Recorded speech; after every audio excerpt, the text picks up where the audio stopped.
আসসালামু আলাইকুম এভরিওয়ান। চাকরের প্রেম গল্পের শেষ পার্ট। আর তোমাদের জন্য একটা সুখবর আছে, কালকে আমি একটা নতুন গল্প নিয়ে আসতে যাচ্ছি, যে গল্পটি অনেক বেশি ইন্টারেস্টিং হতে চলেছে। আশা করি তোমাদের অনেক ভালো লাগবে। তো চলো বেশি কথা না কইয়া গল্প শুরু করা যাক। নিশি খাওয়া দাওয়া করে তার রুমে এসে তামিমের কথা ভাবতে লাগলো। আচ্ছা, আমি কি ওর সাথে বেশি অন্যায় করে ফেলেছি? দিনের পর দিন ওর সাথে যা করে এসেছি তাকে তো অন্যায়ও বলা যায় না। ওর কাছে ক্ষমা চাইলেও কি ও আমায় ক্ষমা করবে? ক্ষমা করুক বা না করুক, ওর কাছে আমার ক্ষমা চাইতেই হবে। কালকে ওকে আমি সরি বলবো, সাথে একটা ধন্যবাদও দিব। পরের দিন ভার্সিটিতে তামিম ভার্সিটিতে ঢুকতেই কোথা থেকে জানি নিশি এসে তার সামনে এসে দাঁড়ায়।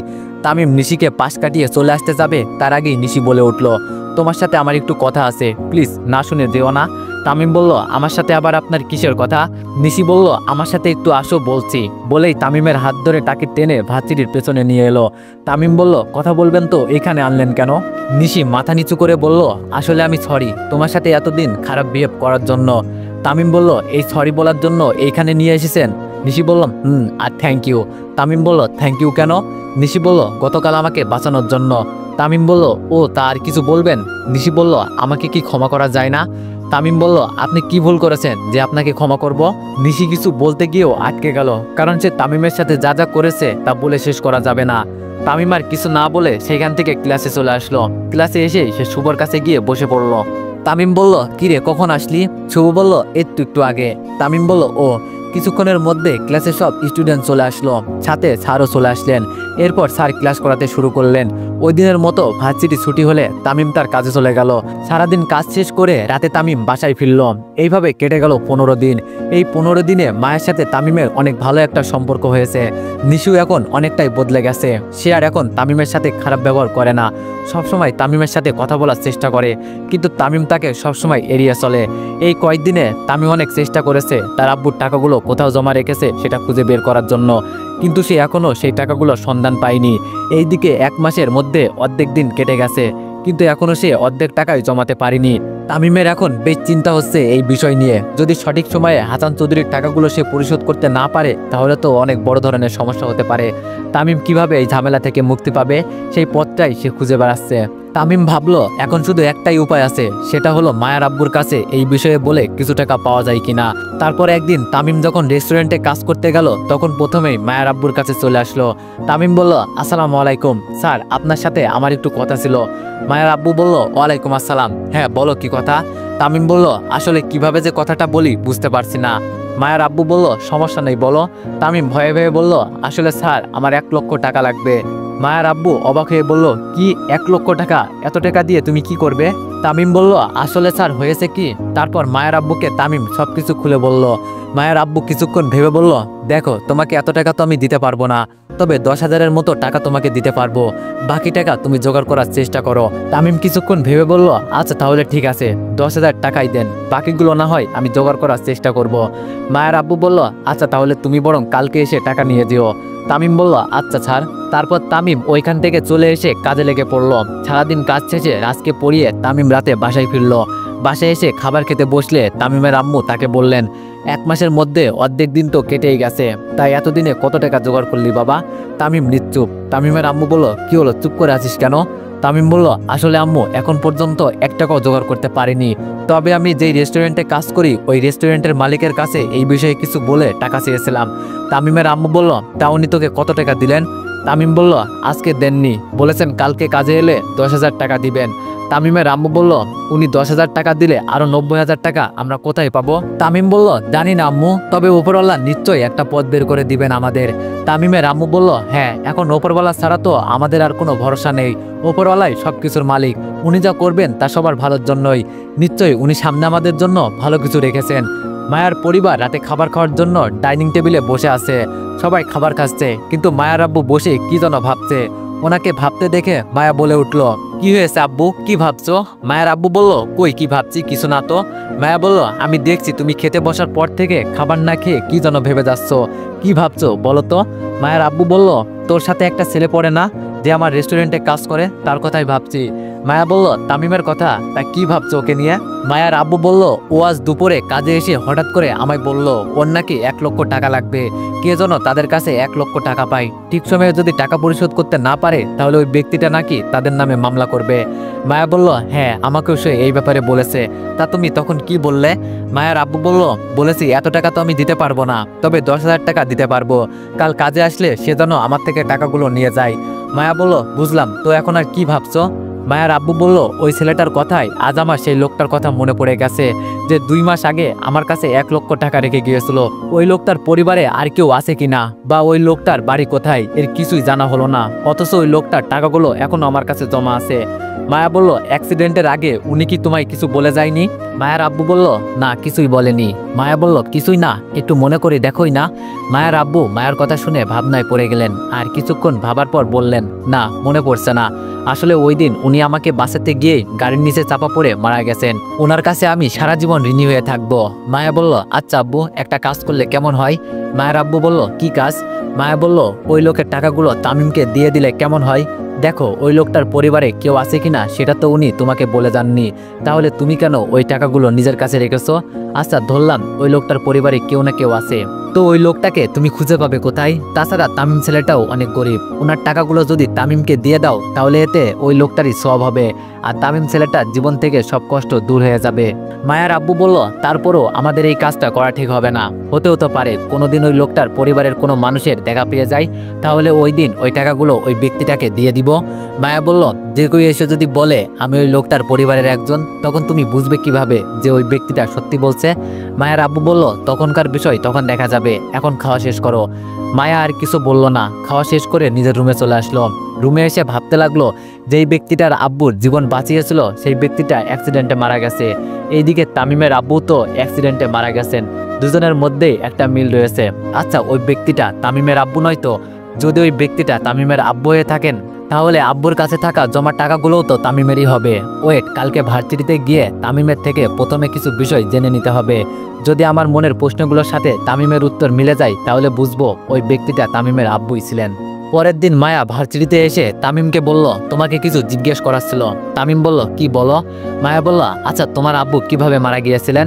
তামিম বলল, হঠাৎ এইসব জানতে চাচ্ছ কেন? মায়া বলল, কারণ আছে, তবে কারণটা এখন বলা যাবে না, যদি তোমার সমস্যা থাকে তাহলে বলতে হবে না।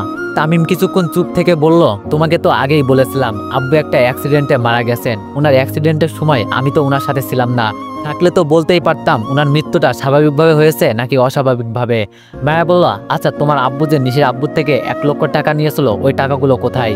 তামিম বলল, ওই টাকাগুলো কোথায় সেটা আমি নিজেও জানি না, কারণ আব্বু আমাদেরকে ওই টাকাগুলোর বিষয়ে কিছুই বলেনি। উনি অ্যাক্সিডেন্টের কয়েকদিন পর নিশির আব্বু এসে আমাদেরকে এই বিষয়ে জানান। মায়া বলল, তা তোমার আব্বু ওই টাকাগুলো কোথায় বা কার কাছে রেখে গেছেন এই বিষয়ে তুমি কখনো খোঁজ নাওনি?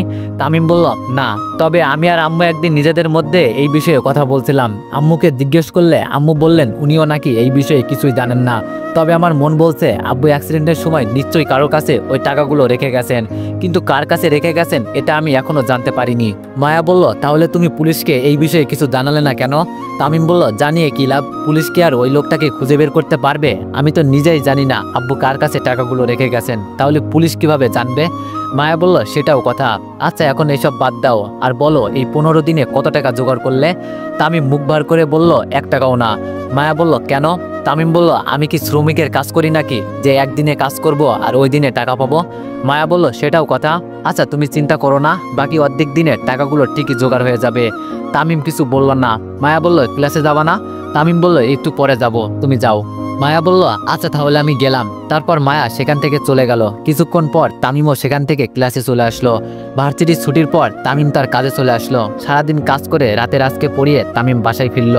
কাজ থেকে আসার সময় মায়ার আব্বু তামিমকে 10,000 টাকা দিয়েছেন। এইভাবেই দেখতে দেখতে কেটে গেল আরো 15 দিন। 15 দিন পর হাসান চৌধুরী আজ পুলিশ নিয়ে তামিমের বাসায় এসেছেন টাকা নেওয়ার জন্য।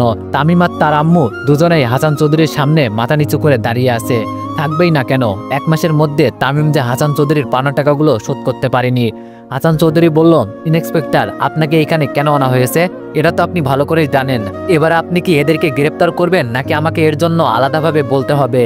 ইন্সপেক্টর বলল, জি স্যার করতেছি, বলেই হাত কড়া নিয়ে সামনের দিকে এগিয়ে যেতে লাগলো। মায়া বলল, দাঁড়ান ইন্সপেক্টর, ওদেরকে অ্যারেস্ট করবেন না। 1 লক্ষ টাকার জন্য আপনি ওদেরকে গ্রেপ্তার করতে এসেছেন, তাই না? যদি আপনার টাকাগুলো আপনাকে দিয়ে দিই তাহলে আপনি পুলিশ নিয়ে এইখান থেকে চলে যাবেন তো? পুলিশ অফিসারের সামনে এসে কথাগুলো বলল মায়া। হাসান চৌধুরী বলল, কে তুমি আর কেন তুমি ওদের হয়ে আমাকে টাকা দিবে? কি হও তুমি ওদের? মায়া বলল, আপনি নিশ্চয়ই আমাকে চিনবেন, আমি আপনার মেয়ে নিশির ফ্রেন্ড মায়া। আর ওদের হয়ে আমি টাকা দিচ্ছি না, ওদের টাকা ওদেরকে দিয়েই দিয়াবো। আর আপাতত আমি ওদের কিছু হই না, তবে থাক এইসব কথা এখন বললাম না। হাসান চৌধুরী বলল, তুমি তাহলে নিশির বন্ধু? আচ্ছা বুঝলাম, কিন্তু তোমার শেষ কথাগুলোর মানে ঠিক বুঝলাম না। মায়া বলল, ওইসব আপনার না বুঝলেও চলবে, এই নেন আপনার 1 লক্ষ টাকা। হাসান চৌধুরীর দিকে একটা ব্যাগ এগিয়ে দিয়ে হাসান চৌধুরী বলল, আরে তুমি কেন ওদের হয়ে? মায়া বলল, বললাম না আমি ওদের হয়ে টাকা দিচ্ছি না, এইগুলো ওদেরই টাকা। তামিমের আব্বু মারা যাওয়ার আগে আমার আব্বুর কাছে আপনার থেকে নেওয়ার টাকাগুলো জমা রেখে গিয়েছিলেন, এইগুলো সেই টাকা। মায়ের কথা শুনে তামিম আর তার আম্মু দুজনেই অবাক হয়ে গেলেন। মায়া এইসব কি বলছে তারা কিছুই বুঝতে পারছে না। তামিম তো মনে মনে ভাবছে, আব্বু কি তাহলে মারা যাওয়ার আগে মায়ের আব্বুর কাছে টাকাগুলো রেখে গিয়েছিলেন? হাসান চৌধুরী অবাক হয়ে বললেন, এত টাকা রফিক, তামিমের আব্বু তোমার আব্বুর কাছে কিভাবে দিয়ে গেলেন? মায়া বলল, এসব আপনার না জানলেও চলবে আঙ্কেল, আপনি এখন আপনার টাকাগুলো নিয়ে এইখান থেকে বিদায় হন, সাথে আপনার পুলিশদেরকেও নিয়ে যান। হাসান চৌধুরী বলল, ওকে চলে যাচ্ছি ইন্সপেক্টর, চলেন এইখান থেকে, আমার টাকা আমি পেয়ে গেছি। তারপর হাসান চৌধুরী তার পুলিশদেরকে নিয়ে তামিমের বাসা থেকে বেরিয়ে গেলেন। তারা চলে যাওয়ার পর মায়ার আব্বু এসে তামিমের সামনে দাঁড়ালেন আর বললেন, মায়া এতক্ষণ যা বলল তুমি হয়তো তার কিছুই বুঝতে পারোনি, আসো তোমাকে সবকিছু ভালো করে বুঝিয়ে বলি। মায়ার আব্বু তামিমকে বলতে শুরু করলেন, প্রায় 2 মাস আগে একদিন রেস্টুরেন্ট বন্ধ করে রাতে বাসায় ফিরছিলাম, রাত তখন 9টা বাজে। মেন রোডে আসতেই হঠাৎ একটা গাড়ি দ্রুত গতিতে আমার দিকে এগিয়ে আসতে লাগলো। আমি তখন হাঁটার মধ্যে ছিলাম, তাই এইসবের কিছুই টের পাইনি। তখন ওই গাড়িটা আমার কাছাকাছি চলে আসলো, তখন কোথা থেকে জানি একটা লোক দৌড়ে এসে আমায় ধাক্কা মেরে রাস্তার অন্য সাইডে ফেলে দেয়। ওনার কারণেই ওই দিন আমি বেঁচে যাই, কিন্তু আমাকে বাঁচাতে এসে ওই দিন ওনাকে নিজের প্রাণ হারাতে হয়। ওই মহান ব্যক্তিটি ছিলেন তোমার আব্বু। ওনার শেষ নিঃশ্বাস ত্যাগ করার আগে আমায় একটা গাড়ি দেখিয়ে বলেন, ওই গাড়িতে একটা ব্যাগ আছে, ওইটা নিয়ে আসতে। আমি ওনার কথা মতো ওই গাড়ি থেকে ব্যাগটা এনে ওনার পাশে এসে বসলাম। এরপর উনি আমার ব্যাগটা নিজের কাছে রাখতে বলেই নিজের শেষ নিঃশ্বাস ত্যাগ করে পৃথিবীর মায়া ছেড়ে চিরতরে পরকালে পাড়ি জমান। এখন তুমি নিশ্চয় ভাবছো এই ব্যক্তিরা যে আমার আব্বু ছিলেন, এটা আমি কিভাবে বুঝলাম? আর বুঝলেও এতদিন ধরে তোমাকে এইসবের কিছু বললাম না কেন? আসলে তোমার আব্বু যেখানে অ্যাক্সিডেন্ট করে মারা যান ওইখানে কিছুটা দূরেই কয়েকটা পুলিশ দাঁড়িয়ে ছিল।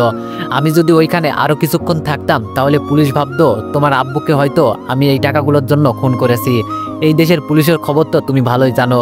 তাই আমি ওই দিন তোমার আব্বুকে ওইখানে ফেলে রেখে টাকাগুলো নিয়ে বাসায় চলে আসি। এরপর তুমি যেদিন কাজে এসে আমার থেকে 1 লক্ষ টাকা ধার চাও তখনই আমার ওই লোকটার কথা মনে পড়ে যায়। ওই দিন রাতে বাসায় এসে আমি ওই লোকটার টাকাগুলোর বিষয়ে ভাবতে থাকি, কি করব এই টাকাগুলোর, কাকে দিব এই টাকাগুলো। এইসব যখন ভাবছিলাম তখন মায়া আমার জিজ্ঞেস করে কি হয়েছে। তখন মায়াকে আমি তোমার বিষয়ে বললাম। সব শুনে এর পরের দিন মায়া ভার্সিটিতে গিয়ে তোমার আব্বুর অ্যাক্সিডেন্টের বিষয়ে জিজ্ঞেস করে। তারপর ওই দিন রাতে আমি বাসায় আসতেই মায়া আমাকে তোমার বলা কথাগুলো শোনায় আর বলে ওই টাকার ব্যাগটা একবার খুলে দেখো তো, যদি ওইখানে কোনো ইনফরমেশন খুঁজে পাওয়া যায়। মায়ের কথা মতো আমি ওই ব্যাগটা খুললাম আর ভিতরে একটা ছোট্ট কাগজের টুকরো দেখতে পেলাম। কাগজটা হাতে নিতে দেখলাম সেখানে লেখা হাসান চৌধুরী। হাসান চৌধুরীর নাম ওইখানে দেখতে পেয়ে মায়া বলল, এই টাকাগুলো যার কাছে ছিল তিনি তামিমের আব্বু, আর এই টাকাগুলো তামিমের আব্বু হাসান চৌধুরীর থেকেই নিয়েছে। মায়ের কথায় আমিও বুঝতে পারলাম ওই ব্যক্তিটা তোমার আব্বুই ছিলেন। ওই দিন রাতেই আমি সিদ্ধান্ত নিই যে পরের দিন তোমার আব্বুর টাকাগুলো নিয়ে রেস্টুরেন্টে যাব, আর তুমি আসলেই তোমাকে টাকাগুলো দিয়ে দিব। কিন্তু মায়া আমার এই কাজটা করতে না করে আর বলে যেদিন 1 মাস পূর্ণ হবে সেদিনই টাকাগুলো নিয়ে তোমার কাছে আসতে, আর হাসান চৌধুরী টাকা না পাওয়ায় তোমাদের সাথে কেমন ব্যবহার করে এটা দেখে যেতে। মায়ের কথায় আমি দ্বিমত পোষণ করলাম না, বললাম ঠিক আছে, তাহলে 1 মাস পূর্ণ হলে টাকাগুলো নিয়ে তোমার কাছে আসবো। কথাগুলো বলেই মায়ের আব্বু একেবারে চুপ হয়ে গেলেন। মায়ের আব্বুর কথাগুলো শুনতে শুনতে তামিমের চোখ দুটো জলে ভরে গেছে। সে আর নিজেকে কন্ট্রোল করতে না পেরে ধপ করে মাটিতে বসে পড়ে আর অনেক জোরে কান্না করে ফেলে। তার কান্না দেখে সবাই তাকে সান্ত্বনা দিতে লাগলো। তামিম তার আম্মুকে জড়িয়ে ধরে বাচ্চাদের মতো কান্না শুরু করে দিল। তামিমের আম্মু তার পিঠে হাত বুলিয়ে দিয়ে সান্ত্বনা দিতে লাগলেন, কাঁদিস না বাবা, যা হবার তা তো হয়েই গেছে, এখন কাঁদলে কি তোরা আব্বার ফিরে আসবে? তামিম শুধু কেঁদেই যাচ্ছে। মায়ের আব্বু বলল, বাবা আর কেঁদো না প্লিজ, জানি তোমার এইসব শুনে কষ্ট হচ্ছে, ওই দিন যদি তোমার আব্বু আমাকে বাঁচাতে না আসতেন তাহলে হয়তো উনি আজব তোমাদের মাঝে থাকতেন, কিন্তু ওনার ভাগ্যে তো হয়তো এটাই লেখা ছিল। মায়া বলল, প্লিজ তামিম, এবার কান্না থামাও, এখন আর কেঁদে কি লাভ, যা হবার তা তো হয়েই গেছে। এখন থেকে মন দিয়ে পড়াশোনা করো আর নিজের ভাগ্য পরিবর্তন করার কাজে লেগে পড়ো। সবার কথায় তামিম এবার কিছুটা শান্ত হলো আর ভাঙা গলায় বলল, ধন্যবাদ আঙ্কেল, আপনি যদি আর সঠিক সময়ে টাকাগুলো নিয়ে না আসতেন তাহলে যে আমাদের কি হতো সেটা উপরওয়ালাই ভালো জানে। মায়ের আব্বু বলল, ধন্যবাদ তো আমার দেওয়া উচিত, কিন্তু যাকে দিব উনি তো আর আমাদের মধ্যে নেই। ওই দিন যদি তোমার আব্বু আমাকে না বাঁচাতেন তাহলে আজ হয়তো আমি এই জায়গায় থাকতাম না আর আমার মেয়েটাও এতিম হয়ে যেত। তোমার আব্বু আমাকে চিনেন না, অথচ নিজের জীবন দিয়ে আমার জান বাঁচিয়েছেন, এমন মহৎ মানুষ এই পৃথিবীতে খুব কমই আছে। কথাগুলো বলে মায়ের আব্বু চুপ করে দাঁড়িয়ে রইলেন, কারো মুখে কোনো কথা নেই, যেন সবাই কারোর জন্য নীরবতা পালন করছে। নীরবতা ভেঙে অবশেষে মায়ের আব্বু বললেন, এখন তাহলে আমার যাওয়া উচিত, রেস্টুরেন্ট এখনো খোলা হয়নি।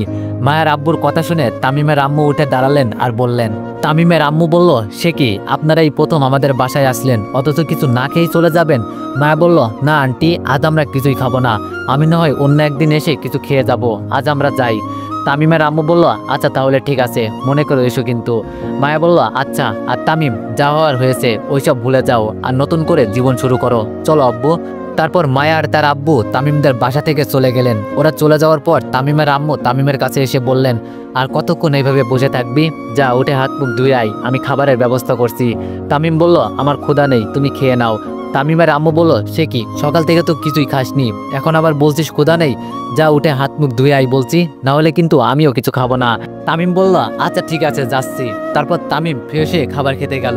পরের দিন তামিম ফ্রেশ হয়ে একটা ভালো জামা গায়ে দিয়ে কাজের উদ্দেশ্যে বেরিয়ে পড়ে। প্রায় কিছুক্ষণ পর তামিম যখন রেস্টুরেন্টে এসে ঢুকলো তখন মায়ার আব্বু তাকে দেখে ডাক দিয়ে আসতে বললেন। তামিমও ওনার কথা মতো ওনার সামনে গিয়ে দাঁড়ালো। মায়ের আব্বু বলল, তুমি আজকে কাজে এসেছো কেন? যাও, তোমার আজকে কাজ করতে হবে না, আগামী 2 দিন তোমার ছুটি। তামিম বলল, কেন স্যার, আমাকে কি আর কাজে রাখবেন না? আমি কি ভালোভাবে কাজ করতে পারি না নাকি? মায়ের আব্বু বলল, আরে তা নয়, এমনি তোমাকে 2 দিন ছুটি দিলাম, এই 2 দিন তোমাকে আর কাজে আসতে হবে না। তামিম বলল, আচ্ছা স্যার, আজ তাহলে যাই আমি। মায়ের আব্বু বলল, হ্যাঁ যাও, আর শোনো, এখন থেকে আমায় স্যার না বলে আঙ্কেল বলে ডাকিও। তামিম বলল, আচ্ছা আঙ্কেল। তারপর তামিম বাসায় এসে সন্ধ্যাবেলা রাজকে পড়াতে চলে যায়। এভাবেই দিনটা কেটে গেল। পরের দিন সকালবেলা তামিম ভার্সিটিতে যেতেই নিশি তামিমের সাথে কথা বলতে এগিয়ে আসলো, কিন্তু তামিম নিশিকে দেখেও না দেখার ভান করে পাশ কাটিয়ে ক্লাসে চলে আসলো আর শুভর পাশে বসে পড়ল। এভাবেই ভার্সিটির কাজ আর পড়াশোনার মধ্য দিয়ে তামিমের দিনগুলো কাটতে লাগলো। দেখতে দেখতে কেটে গেল 3টা বছর। 3 বছর পর তামিমা সমাজে প্রতিষ্ঠিত। পড়াশোনা শেষ করে সে এখন একটা ওষুধ কোম্পানিতে জব করে। তার মাসিক বেতন 30,000 টাকা। এখন আর তাদের টিনের বাড়ি নেই, সেখানে একটা একতলার বিল্ডিং বানিয়ে ফেলেছে। তার আম্মুকে সে একদম রানীর মতো করে রাখে। বলতে গেলে এখন আর তাদের কোনো কিছুরই অভাব নেই। তারপরও তামিমের আম্মু সারাক্ষণ তামিমের উপর রাগ করে থাকেন। কারণটা খুব সামান্য, তামিমের বিয়ের বয়স হয়ে গেছে, কিন্তু সে বিয়ে করছে না। তামিম আবার তার আম্মুকে খুব ভালোবাসে, তাই তার আম্মুকে খুশি করতে বলে দিয়েছে সে বিয়ে করবে। উনি যেন তার জন্য মেয়ে দেখেন। তামিমের আম্মু বললেন, মেয়ে ওনার আগে থেকেই দেখা আছে, আগামী শুক্রবার তাহলে বিয়ে। তামিমও এত দ্বিমত পোষণ করলো না, সেও তার আম্মুর কথায় রাজি হয়ে গেল। শুক্রবার বিকেলবেলা তামিম আর তার আম্মু 2জন মিলে কনের বাড়িতে এসেছে। তামিমের আম্মু বিয়ে নিয়ে অনুষ্ঠান করতে চান না, তাই সাদাসিধা ভাবেই বিয়েটা হবে। তামিম এখনো কনেকে দেখেনি, তবে এইখানে এসে মায়ের আব্বুকে দেখে বেশ অবাক হয়েছে। মায়ের আব্বু তামিমের আম্মুর সাথে বিয়ের ব্যাপারে টুকটাক কথা বলছে। মায়ের আব্বু এখানে কি করছে? তাহলে কি এটা মায়াদের বাড়ি? আর মায়ের সাথে কি আমার? না না, মায়ার হয়তো এতদিন বিয়ে হয়ে গেছে, 1টা বছর ধরে ওর সাথে কোনো যোগাযোগ হয়নি, নিশ্চয়ই এতদিনে ওর বিয়ে হয়ে গেছে। মায়ের আব্বু তামিমকেও ভালো মন্দ জিজ্ঞেস করলেন, তামিমও ওনাকে ভালো মন্দ জিজ্ঞেস করলো। একটু পর একটা লোক কাঁদি নিয়ে আসলো। তারপর মায়ের আব্বু কোথায় যেন চলে গেলেন, আর কিছুক্ষণ পর একটা বউ সাজে মেয়েকে নিয়ে আসলেন আর তাকে তামিমের পাশে বসিয়ে দিলেন। তামিম বুঝতে পারলো এটাই সেই মেয়ে যার সাথে আজকে তার বিয়ে হবে। এরপর কাজে সে বিয়ে পড়ানো শুরু করলেন। কিছুক্ষণের মধ্যে বিয়ে সম্পূর্ণ হলো। ব্যাস, তার কিছুক্ষণ পরেই তারা বউকে নিয়ে তামিমদের বাসায় চলে আসলো। নতুন বউয়ের সাথে কয়েকটা ছেলেমেয়েও এসেছে। রাত্রেবেলা তামিম একা একা ছাদে দাঁড়িয়ে আছে। এমন সময় তার আম্মু এসে তার পাশে দাঁড়ালেন আর বললেন, বাবা, তুই কি এই বিয়েতে খুশি হসনি? তামিম বলল, খুশি হব না কেন? তুমি নিজে আমার জন্য মেয়ে পছন্দ করেছো, আর আমি খুশি হব না? এটা কি করে হয় বলো? তামিমের আম্মু বলল, তবুও তোর ইচ্ছা অনিচ্ছা কিছু না জেনেই। তামিম বলল, আম্মু, এইসব বাদ দাও তো, তুমি আমার মা, এই পৃথিবীতে তুমি ছাড়া আমার কি আছে বলো? তুমি যদি বলো আমি তোমার জন্য নিজের জীবনটাও দিয়ে দিতে পারি। কিন্তু আমি এটা করব না। কেন জানো? কারণ আমি যদি মরে যাই তাহলে তোমাকে কে দেখবে? তামিমের আম্মু বলল, পাগল ছেলে একটা, হয়েছে এবার ঘরে যা, অনেক রাত হয়েছে। নতুন বউ সেই কখন থেকে তোর অপেক্ষায় বসে আছে। তামিম বলল, তুমি যাও, আমি যাচ্ছি। তামিমের আম্মু চলে গেলেন। কিছুক্ষণ পর তামিমও ছাদ থেকে নেমে তার রুমে চলে আসলো। রুমে ঢুকে ভিতর থেকে দরজাটা লাগিয়ে দিয়ে নতুন বউয়ের সামনে গিয়ে দাঁড়ালো। তামিমের উপস্থিতি টের পেয়ে বউ সাজে মেয়েটা তাকে সালাম করতে আসলে তামিম তাকে থামিয়ে দিয়ে বিছানায় বসে থাকতে বলল। তামিমের কথায় মেয়েটা আগের নাই বিছানায় বসে রইল। দুইজন কিছুক্ষণ নীরবতা পালন করতে লাগলো। নীরবতা ভেঙে তামিম বলে উঠল, তামিম বলল, আচ্ছা আমি কি আপনার মুখটা দেখতে পারি? মেয়েটি বলল, কেন, বিয়ের আগে আমাকে দেখেননি? তামিম বলল, না, আসলে আম্মু নাকি আগে থেকেই আপনাকে আমার জন্য পছন্দ করে রেখেছেন, তাই আমি আর আপনাকে দেখার প্রয়োজন মনে করিনি, ভাবলাম একেবারে বিয়ের পরেই দেখব। মেয়েটি বলল, আচ্ছা তাহলে এই নাও দেখো। বলেই মেয়েটা নিজের মাথার ঘোমটাটা সরিয়ে দিল। তামিম অবাক হয়ে বলল, মায়া তুমি? মায়া বলল, কেন, আমাকে তোমার ভালো লাগেনি? তামিম বলল, তা না, আসলে। মায়া বলল, শোনো মিস্টার, আমাকে তোমার পছন্দ হোক বা না হোক, সারা জীবন আমার সাথেই তোমার সংসার করতে হবে বলে দিলাম। তামিম বলল, যদি না করি তো কি করবেন? মায়া বলল, খুন করে ফেলবো। তামিম বলল, অমা, খুন করলে আমার আম্মুকে কে দেখবে? মায়া বলল, ওনার ছেলের বউ। তামিম দুষ্টুমি করে বলল, তো ওনার নাতি নাতনি কি তুমি একাই এনে দিবে? মায়া বলল, তার মানে? তামিম বলল, মেয়ে হিসাবে তোমাকে আমার ভালোই লাগতো, কিন্তু তখন আমাদের অবস্থাটা ভালো ছিল না, বিদায় তোমাকে কিছু বলতে পারিনি। আর গত 1 বছর ধরে তোমার কোনো খোঁজ না পেয়ে ভাবলাম হয়তো তোমার বিয়ে হয়ে গেছে। আচ্ছা এখন বলো এইসব কিভাবে হলো? মায়া বলল, তোমার আব্বু নিজের জীবন দিয়ে আমার আব্বুর জীবন বাঁচিয়েছিলেন, এতে আমার আব্বু তোমার আব্বুর উপর অনেক কৃতজ্ঞতা বোধ করেন। তারপর আব্বু যখন জানলেন তুমি ওই মানুষটার ছেলে, তখন থেকে আব্বু তোমার চলাফেরা দেখতে শুরু করলেন। তোমার চলাফেরা দেখে আব্বু তোমার উপর মনে মনে সন্তুষ্ট হয়ে গেলেন। এরপর আমি যখন আব্বুকে বললাম আমি তোমাকে পছন্দ করি, তখন আব্বু বললেন, আগে তামিম সমাজে প্রতিষ্ঠিত হোক, নিজেদের অবস্থান পরিবর্তন করুক, তারপর এইসব নিয়ে ভাবা যাবে। কারণ ভালোবাসা দিয়ে তো আর সারা জীবন সংসার করা যায় না, তাই না? এরপর তুমি যখন প্রতিষ্ঠিত হলে তখন একদিন আম্মু আব্বু তোমাদের বাসায় তোমার আম্মুর সাথে আমাদের বিয়ের ব্যাপারে কথা বলে যান, এতে তোমার আম্মু রাজি হয়ে যান। এরপর থেকে আম্মু প্রতিদিন তোমাকে বিয়ের ব্যাপারে বলতে থাকেন, কিন্তু তুমি এতদিন রাজি হওনি বলে আমাদের বিয়েটাও হয়নি, না হলে এতদিনে আম্মু একটা নাতি পেয়ে যেত। মুখ গুমরা করে বলল। তামিম বলল, বাব্বা, আম্মুকে নাতি দেওয়ার এত সব? তা আমার আম্মুকে সবসময় দেখে শুনে রাখতে পারবে তো? আম্মু যখন যেটা বলবে সেটা করতে পারবে? আম্মু যখন যেটা চাইবে সেটা করতে পারবে? মায়া বলল, পারবো, কেন না, এখন থেকে উনিও আমার মা। মায়ার এমন কথায় তামিম বেশ খুশি হলো, আর খুশিতে মায়াকে হালকা করে জড়িয়ে ধরে বলল, কখনো আম্মুর সাথে খারাপ ব্যবহার করিও না প্লিজ। এত বছর ধরে জীবনের সাথে সংগ্রাম করে আজ আম্মুর মুখে হাসি ফুটাতে পেরেছি। বিয়েটাও এত তাড়াতাড়ি করতে চাইনি, কিন্তু আম্মুর জন্যই করতে হলো। মায়া বলল, চিন্তা করিও না, আমার কোনো কথাই বা কাজে আম্মু কখনো কষ্ট পাবে না, কারণ এখন থেকে উনি আমার আম্মু। তুমি শুধু দিন শেষে আমায় একটু ভালোবাসা দিও, তাহলেই হবে। তামিম কিছু না বলে মায়াকে নিজের বুকের সাথে শক্ত করে চেপে ধরলো। মায়াও তামিমের বুকে মাথা রেখে ভালোবাসার ছোঁয়া অনুভব করতে লাগলো। তো এভরিওয়ান, গল্পটি কেমন হয়েছে সবাই একটু কমেন্টে জানাইও। তো একটা গল্প বানাতে অনেক কষ্ট হয়, আর তোমরা যদি তেমন কমেন্ট বা লাইক না করো তাহলে আমার কেমন লাগবে? তো যাই হোক, সবাই একটু কমেন্ট আর একটু লাইক করে দিও, আর নেক্সট গল্পের জন্য অপেক্ষা করো। ধন্যবাদ।